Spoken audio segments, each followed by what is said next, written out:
The following is a special presentation of Tony Kurre Radio. Want the real story behind the sound bites and headlines? Let's find the facts. Remember, it's not a conspiracy theory if it's the truth. You are not paranoid or confused. You just need to know. Welcome in, everybody. It is time for yet another edition of Need to Know. Kip Keefer with you, and a little different approach today. I've been kind of getting on my soapbox in the last couple of weeks because Lord knows there's plenty to climb up there and pontificate about. But today, because there's been such rapid fire developments in so many areas and so many different things that are on my mind, we're going to do kind of a grab bag concept here. I'm not going to do my usual 20-minute setup for my supposedly 30 some odd minute broadcast. I'm very guilty of that in usual circumstances as I come to you, but we're going to get right to it today, and I'm going to make some quick points without going into a lot of detail.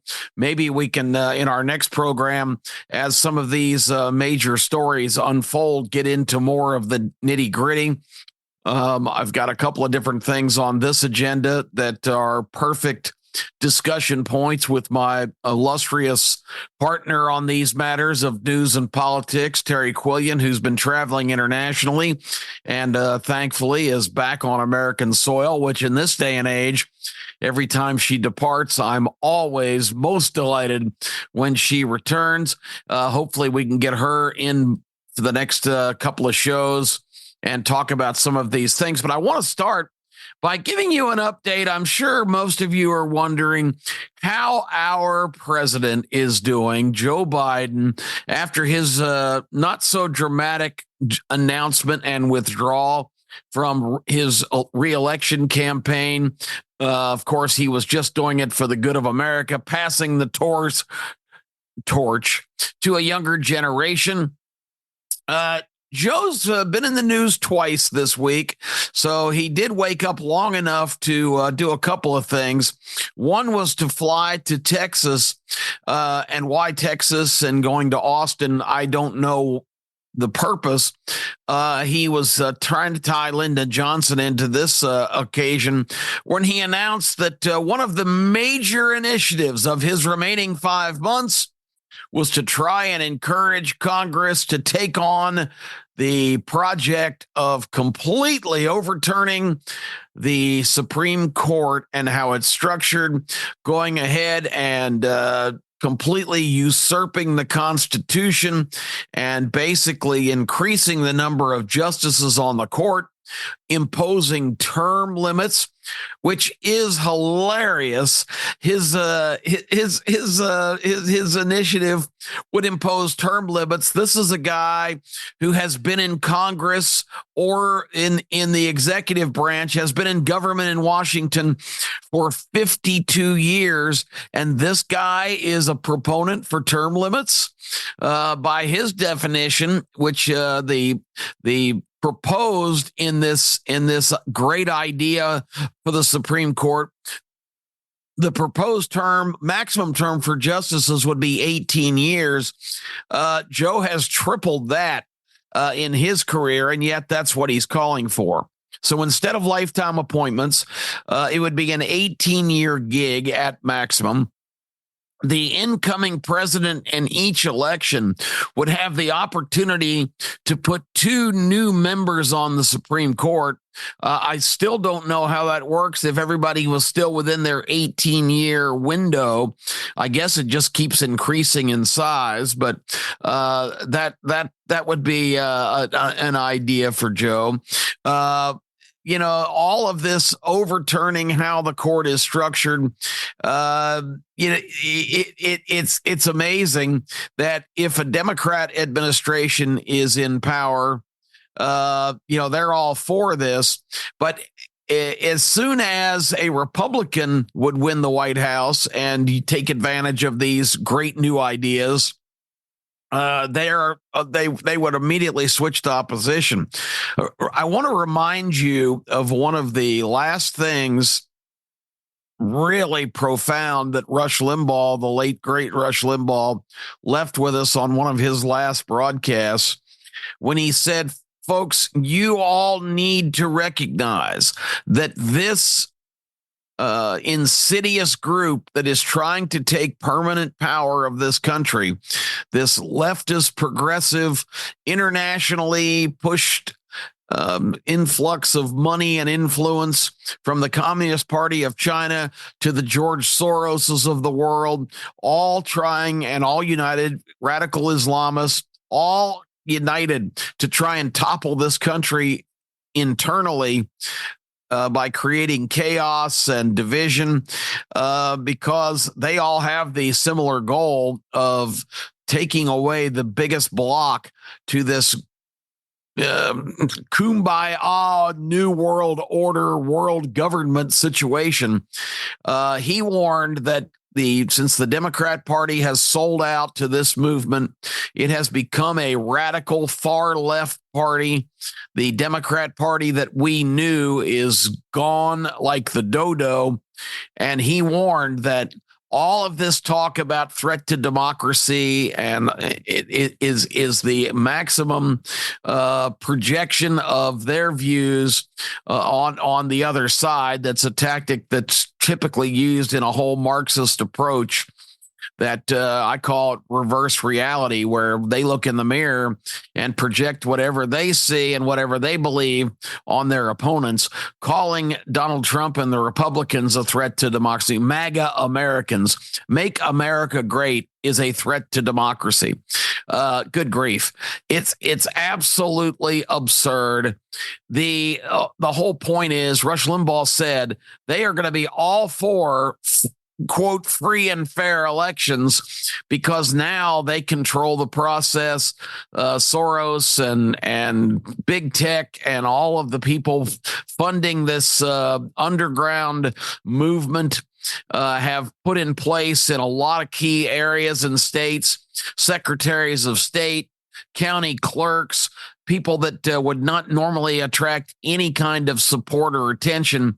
But remember, Stalin said it's not who casts the votes, it's who counts the votes. And Rush Limbaugh said they're going to be all for continuing elections, just like they are in Venezuela and China and Russia. Excuse me, Venezuela, Maduro was up for quote re-election, and Maduro was trailing in the polls leading up to election day in Venezuela by some 15 points. Guess what? Maduro declares himself the winner of the election. They have not released any numbers from the voting. He says he won by about 25%. That's exactly what kind of banana republic that they're trying to create here. And Rush Limbaugh said they'll be all for having elections as long as they're guaranteed to win every single one. And that's what you got to keep in mind. All of this talk is just BS. When we had the show last week where we were calling BS on certain things, but this Supreme Court idea is absolutely ridiculous. It goes against every premise of the Constitution. You have three branches of government: executive, legislative, and judicial. They all are designed by the founders to check each other and keep each other in line. And those three branches of government cannot be turned upside down and made into political branches that support one or the other two. And in this case, the executive would simply be another cabinet post for the executive, basically, another bureau, another agency. And we'll get into some agencies here in a minute as I speed this up, because once again, my quick hitting broadcast is already getting bogged down by a bunch of details and minutia. The other appearance by Joe Biden was at a most unlikely time. It was on Thursday, Thursday night. at midnight Eastern. So Joe must have taken a long nap because he wasn't seen all day, had nothing on his official schedule, which is kind of par for the course now since he's made the big announcement. Well, before he made the big announcement, this has been the status quo that Joe Biden doesn't really do much. But he did show up at Joint Base Andrews last night for the return of the 3 American prisoners that were being held in Russia. And there's a whole lot more. But Evan Verskovich, the Wall Street Journal reporter, the most prominent of the 3, a former U.S. Marine, and another journalist were released from Russian jail in a big 7-way deal. The Major League Baseball trade deadline had nothing on this. And Biden took the opportunity to step in front of the cameras and give himself credit for his amazing relationships with world leaders in being able to pull this off. But what they don't tell you about the deal, of course, we have no details. We know that Biden's wheeling and dealing to get our 3 guys back included cajoling other countries and making the agreement with Putin, who he's also, of course, bad-mouthing and funding a war in Ukraine against. But now his buddy Vladimir and he got together on this big deal. Of course, the cost of the trade is to get some journalists back. And again, I don't take anything away. Anybody who's not happy that Americans are back on our soil are too jaded to even try to reach. But the nature of these deals during the Biden administration, the 5-for-5 swap with Iranian prisoners for us releasing those prisoners from their country back to them. We not only traded 5 for 5, we threw in $6 billion in the deal too. I guess that just, makes it fair. All of these problems in the Middle East financed by the Iranians are bolstered by Biden completely overturning all the Trump policies, taking away all the sanctions, allowing them to get back into the oil business, and also little handouts like the $6 billion he threw in the prisoner swap. But Russia gets back 8 guys, and all 8 are either convicted murderers, terrorists, security officials that worked for Vladimir Putin. He gets 8 of his best operatives back who have basically been black ops guys who, have performed just a series of heinous situations, just like the other big trade he made, getting basketball player Brittany Griner back in exchange for the one of the most notorious killers and terrorists and bomb makers in the world. That was a real interesting swap. So the bottom line is, bask in the glow, Joe. Then go back and get your all day nap in on the weekend here. I'm sure he's back at the beach at Delaware by now. But this is a deal that we're glad to get these guys back. But that was the 2 Biden sightings this week. So Joe's very active, completely overturning the Supreme Court and trading murderers for journalists. Nice job, Mr. President. Donald Trump. Now you listen to this and you probably think that, and just like the my dear friends, when I make posts on X, used to be Twitter, whenever I mention anything about the absurdities of this progressive Democrat movement, and again, the Democrat Party is not the Democrat Party anymore. They have been completely hijacked. They're the New World Order Party, the party of Tlaib and Omar and all the other members of the squad, good old AOC. And now their girlfriend, Kamala Harris, is a candidate for president. But we're going to leave all that aside because I want to talk about Donald Trump. And he is in the catbird seat. He is he likes to make golf euphemisms, so let's make one. Trump has a 3 or 4 stroke lead with just 4 or 5 holes to go. And when that happens in golf, the idea is to win the game, win the match, win the tournament. You don't just start flailing away with your driver. You don't go tin cup like Kevin Costner in the movie and being in contention for the U.S. Open. You don't insist on hitting 3 woods from 250 yards away, trying to make a green in 2. All you have to do is lay up, knock a wedge on the green, and you're going to win. So Donald Trump went tin cup this week, and he better stop it, because if Donald Trump wants to win, which anybody with a functioning brain in this country should understand, that even if you can't stand Donald Trump, his election this November is essential to get this country back on the rails and snatch it away from these people that have done so much damage by letting in millions of illegal invaders in the last 4 years, by making your prices that you pay for basic items go through the absolute ceiling, by just a whole nother laundry list of policies. This is a group that is telling you that they are, as soon as the Trump tax cuts up are in 2025, the first thing a new Democrat administration is going to do is let those expire.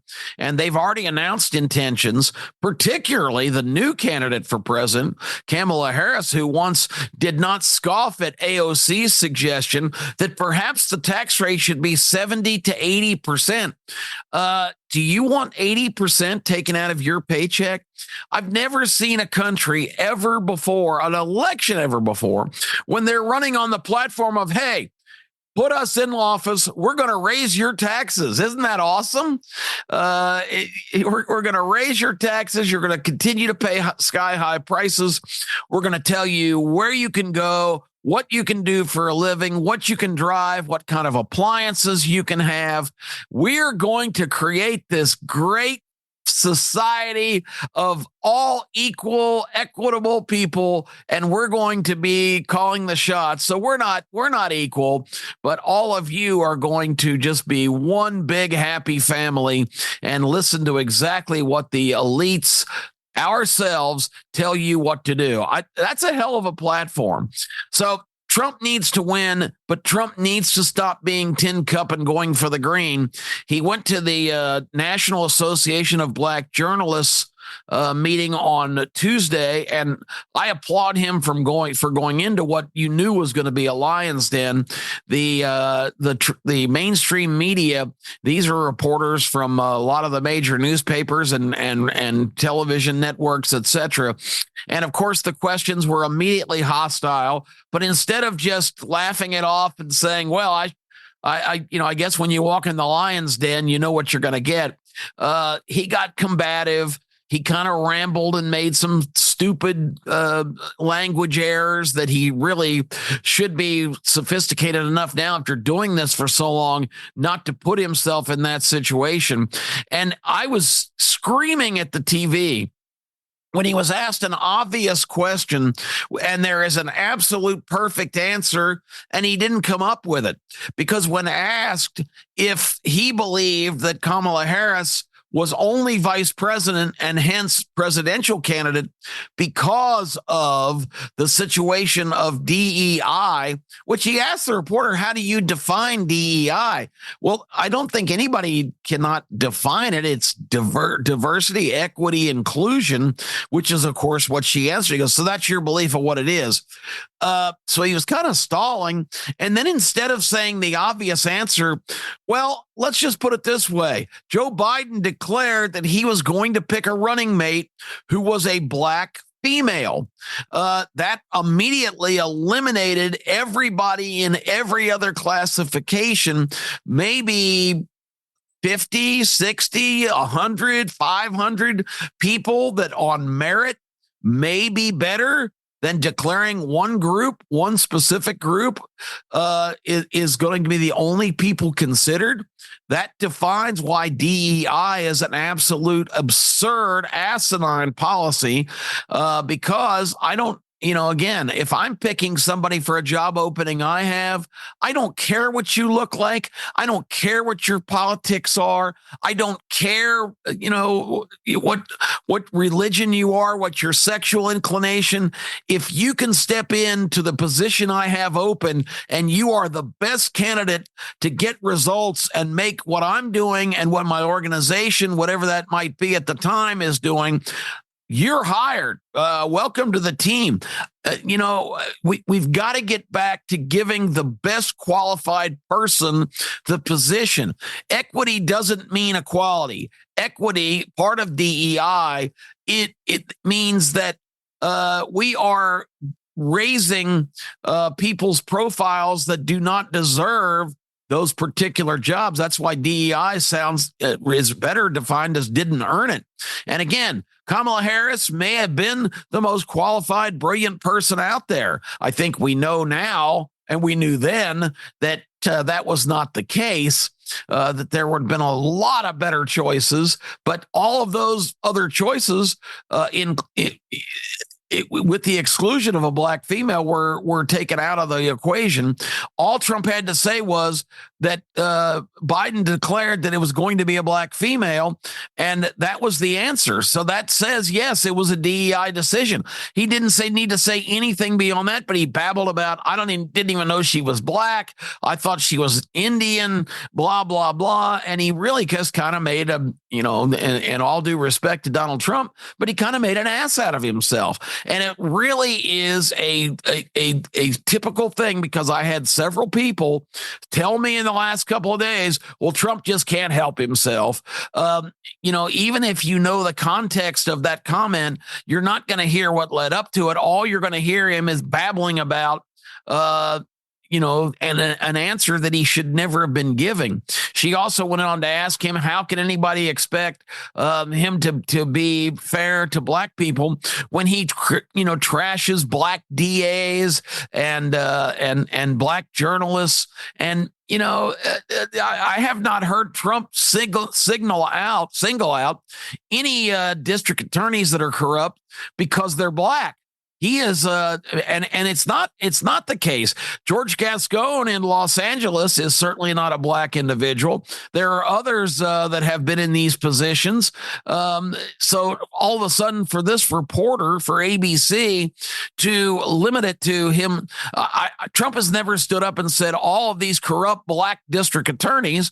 I have not heard him define anybody's, appearance in that bucket. But some of them happen to be black.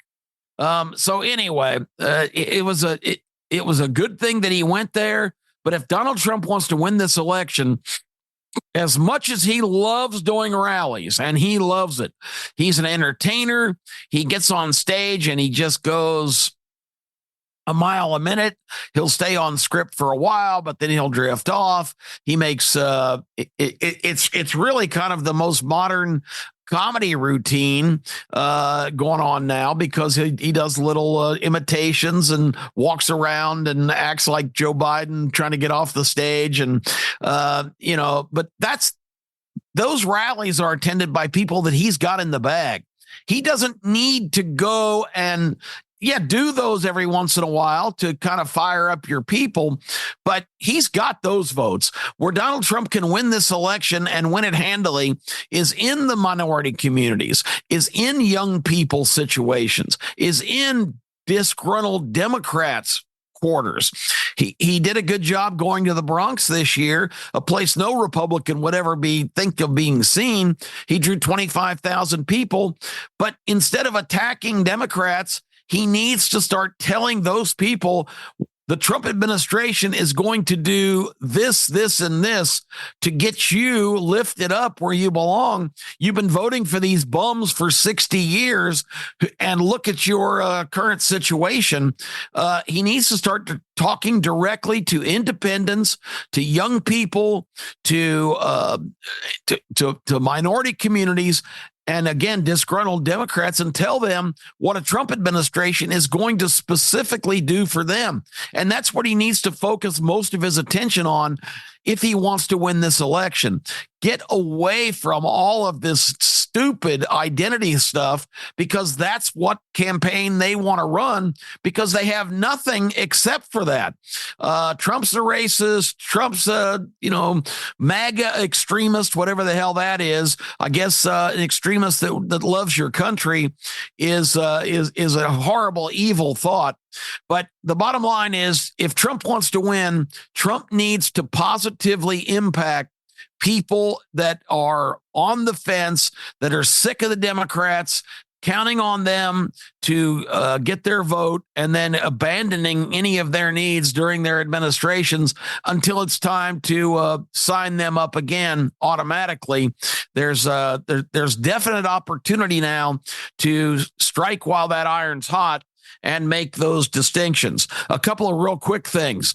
I've talked about this before on this show. We've got two biological males in the Olympics boxing against females, and the story is blown up right now because a Italian fighter, a female named Perini, basically quit her fight not even a minute in, against an Algerian trans female who has been disqualified from participating in other international boxing competitions. But the Olympic Committee, the same one that approved a skit by drag queens making light of the Last Supper, and also allowed people to come in with Palestinian flags and yell Heil Hitler at the Israeli teams competing. No surprise, the woke committee of the IOC has permitted a couple of male fighters to pound on females. The biggest taboo in our society is for a man to use his fists on a female. It's abhorrent. It's disgusting. It's heinous. It's hideous. I can list words, synonyms for the next half an hour, but we are sanctioning men beating the hell out of women in an international competition. It is absolutely abominable and disgusting, and it needs to be stopped. This whole idea of men competing in women's sports, particularly in a combat sport where you can inflict physical damage.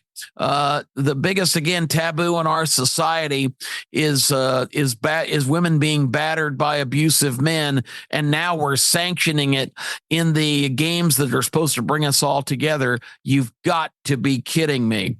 That's just some of the things that kind of are on my mind today. I wanted to get into some others. Let's just check the lineup here and see if there's anything else I wanted to cover, because certainly there's so much going on right now in this country and in this world. I do want to give a one last item that I don't want to save for later, because it just happened. Did you see the double play the Israelis performed the other day? And another word for double play is twin killing. And this was a twin killing, and it was an unbelievable feat by the Israeli Mossad. And if you're not familiar with Mossad, it is the most sophisticated security force, government security force, counter espionage, strike force in the world. About 7,000 employees. A huge part of Israel's budget is committed to the Mossad, which has got a lot of secrets.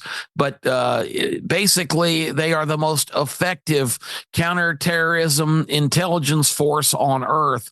And anybody who forgot about this, the Mossad made a very loud announcement of who they are and what they're capable of, as they took out the Hezbollah commander in Beirut, who had ordered the missile attack on Israel that, whether intentional or not, hit a soccer field full of teenagers last weekend and killed 14 young people. Just inexcusable act. if it was targeted or if it was an accident, doesn't matter. They're still shooting rockets into populated areas of Israel. Well, that guy got his retribution.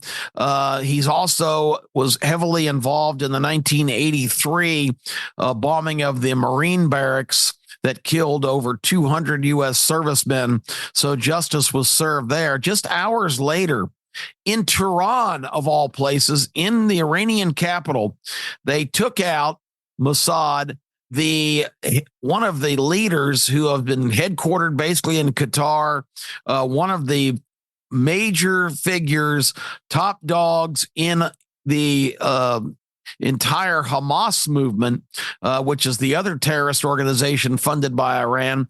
And you know what they did? He was in town to attend the inauguration of a new Iranian president. Now, the last Iranian president died back in the spring in a helicopter crash. I don't know the nature of that. They've never announced the circumstances. It was bad weather, but maybe that wasn't a coincidence. Maybe this elite force is making statements right and left to the Iranian government that no matter what you do, we can get to your people. Believe me, the Ayatollah, I'm sure, is aware, because they took out this Hamas commander who was staying at a specific heavily guarded guest house in Tehran for those ceremonies. He had just met with the new president and the Ayatollah a few hours before, retired to his guest house. It exploded. He was killed. Apparently, it's coming out now that somehow the Mossad was able to plant an explosive device in that guest house at some point prior to this visit. I guess, a pattern had emerged when ever this guy was in Tehran. This was where he was headquartered. Don't know how they did it, but they had put an explosive device at some stage in this guest house in anticipation of this guy occupying that space. And this time, as soon as he went in and sat on the couch or stretched out for a few winks, well, those winks are permanent now because they blew him to smithereens. And this is the kind of psychological strike where you keep hearing the news media who doesn't really understand the proficiency of Israel's willingness to survive and the tools they've put into place to ensure that this is the most sophisticated force in the world for this kind of thing. And the Iranians, they're going to strike back. This is going to escalate into this giant conflict and whatnot. I guarantee you, this has scared the bejesus out of the Iranian leadership and everybody in the Middle East, because the psychological achievement of right in their backyard in a heavily guarded quarters, getting to this guy sends a message that, hey, at any time we can take you out. Trump proved that by getting Soleimani, one of the top lieutenants in the Iranian terrorist situation, when he arrived on a flight from Iraq and got in his motorcade. They had all the movements tracked and took him out with a drone strike. So bottom line is, before these guys get too big for their britches and think that they can use their proxy forces to take Israel down, a strong reminder was made by Mossad. It keeps reminding me of the theme from Shaft. They say these guys, Mossad, are bad mothers. You bet your ass they are, and they showed it with their activities this week. I'm Kip Keefer. That's your version of Need to Know this week, kind of a grab bag of items. We'll be back next week with more. Hope you have an outstanding next couple of days. Maybe some things in this world will start to stabilize and normalize, but we've got to be diligent. We've got to pay attention to what's going on. And most of all, we must not let the corrupt media tell us what to think. Also, not believe what shiny objects they put in front of us. We need to sit and think and analyze facts and make our own decisions. Use your brain power. I think it will surprise you if you apply a little bit of time, a little bit of thought, and a lot of common sense, a lot of issues become a lot more clear. I'm Kip Keefer. Thanks for listening to this week's Need to Know. This has been a special presentation of Tony Kurre Radio.